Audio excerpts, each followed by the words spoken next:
গিয়ে করতে হবে, কারণ আমাকে ধরে নিয়ে চলে যাওয়া হবে। সত্যি কথা তো বিরাট সাংঘাতিক অবস্থা।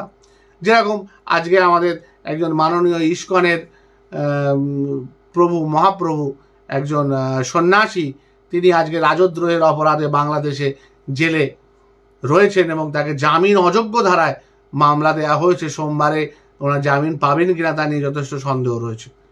এই রকম একটা জায়গায় আমরা পৌঁছে গেছি অলরেডি।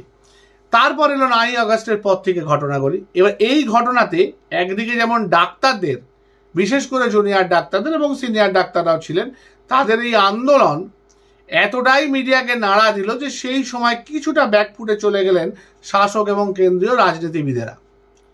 তারা কিন্তু ভেতরে ভেতরে খুব সমস্যায় ছিলেন। এই দেখো, আমাদের দেখা যাচ্ছে না, এই জুনিয়র ডাক্তারগুলোকে সারাক্ষণ টিভিতে দেখাচ্ছে, কাগজে লিখছে, আমাদের দেখানো হচ্ছে না। তো যাই হোক, ওনারা 4 মাসের মধ্যে মোটামুটি একটা স্থিতি জায়গায় নিয়ে চলে এসেছেন এবং ওনারা এই